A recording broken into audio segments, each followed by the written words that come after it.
So, who should the Bulls target in the summer of 2019, aka this summer? What is going on, y'all? Fast Sports Talk back at it with another video talking, of course, some NBA here to talk about the Bulls. So, if you are a Bulls fan, alert, go ahead and subscribe by clicking the button down below and turning on my post notification because I do post a lot of Bulls content on this channel. I'm a diehard Bulls fan. Yes, unfortunately, at this time, it's not looking so well, but look, the future is bright, and that's what I'm here to talk about with free agency. Again, go ahead and subscribe and also follow me on my social media links down below for my Twitter and my Instagram. Go ahead and interact with me, ask me questions on there, guys. Love it when you guys do that. With that being said, let's talk about this, okay?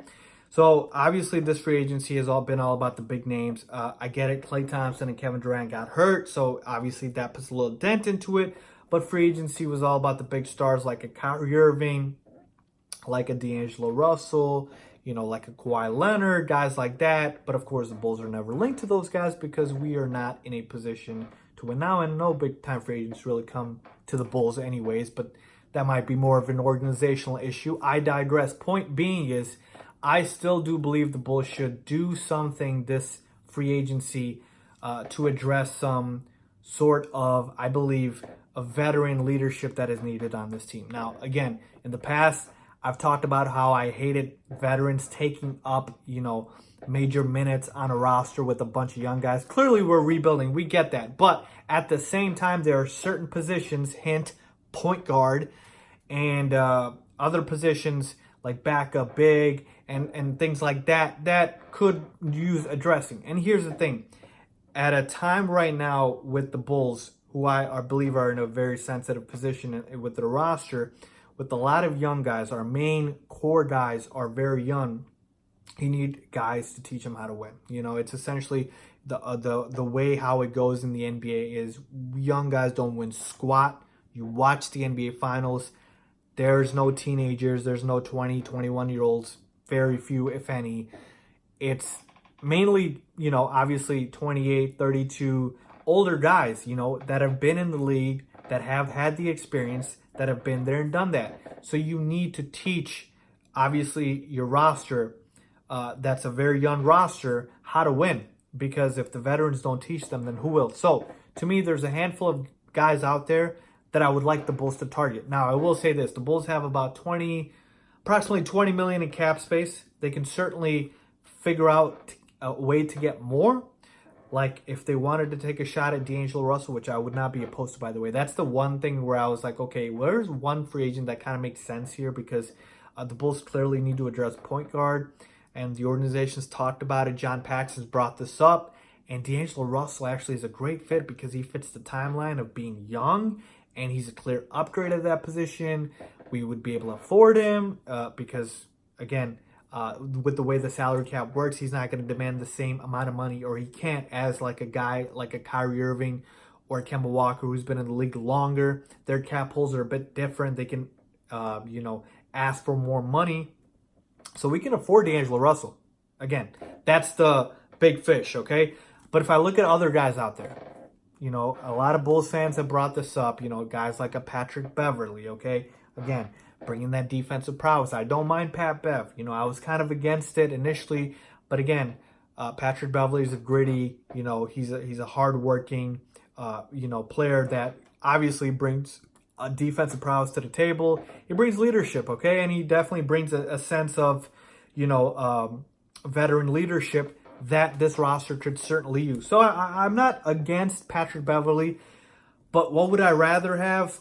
I would probably rather have, a guy that still has potential and can grow with this team, okay? So I'll take the vets, but it's not like I want to, have Patrick Beverley out there playing 35 minutes, okay? So essentially, if the Bulls do address point guard in this draft, and I do expect them to, either they take Darius Garland or Kobe White, guys like that, then I just want the veteran to basically back up the young guys and sort of take up 15, 20 minutes. I don't want them to be the, main piece. And again, Patrick Beverley fits much better on a team like the Lakers, that obviously needs a point guard, needs guys that know how to win now.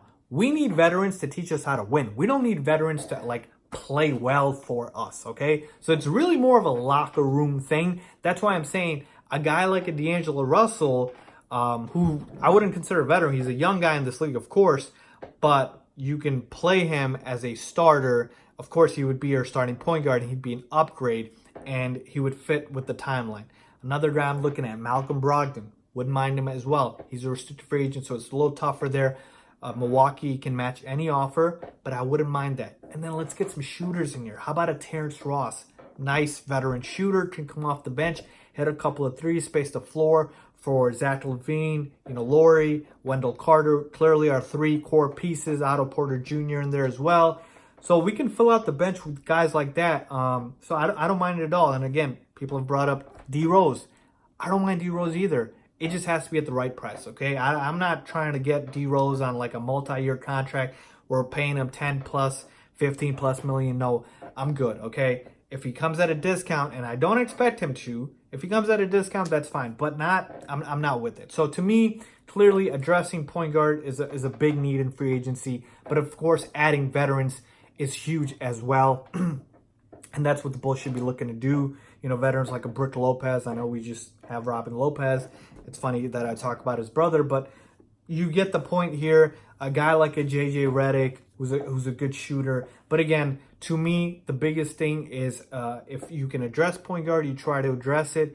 I know they'll try to do it via the draft, but D'Angelo Russell is out there, so I wouldn't mind that as well. But get some veterans in here that can influence the locker room, create a positive environment, and still be able to not take away minutes from the main core pieces like Zach LaVine, Lauri Markkanen, Wendell Carter Jr., guys like that, and whoever we potentially draft with the number 7 overall pick. So there you have it, folks. Those are my thoughts on the Bulls free agency. Now, even though we have $20 million in cap space, I don't believe we necessarily have to use all of it. I don't believe we do, okay?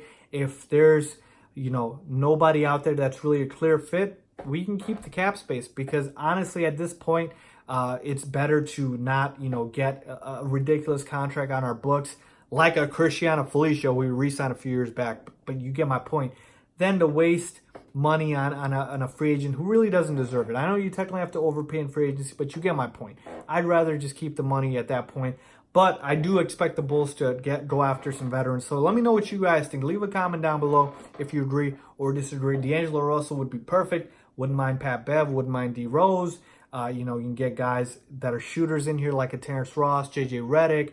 One of the Morris twins would be okay as well. Get some veterans in the locker room. Wouldn't mind that at all. Let me know what you guys think. Leave a comment down below if you agree or disagree. As always, thanks for watching.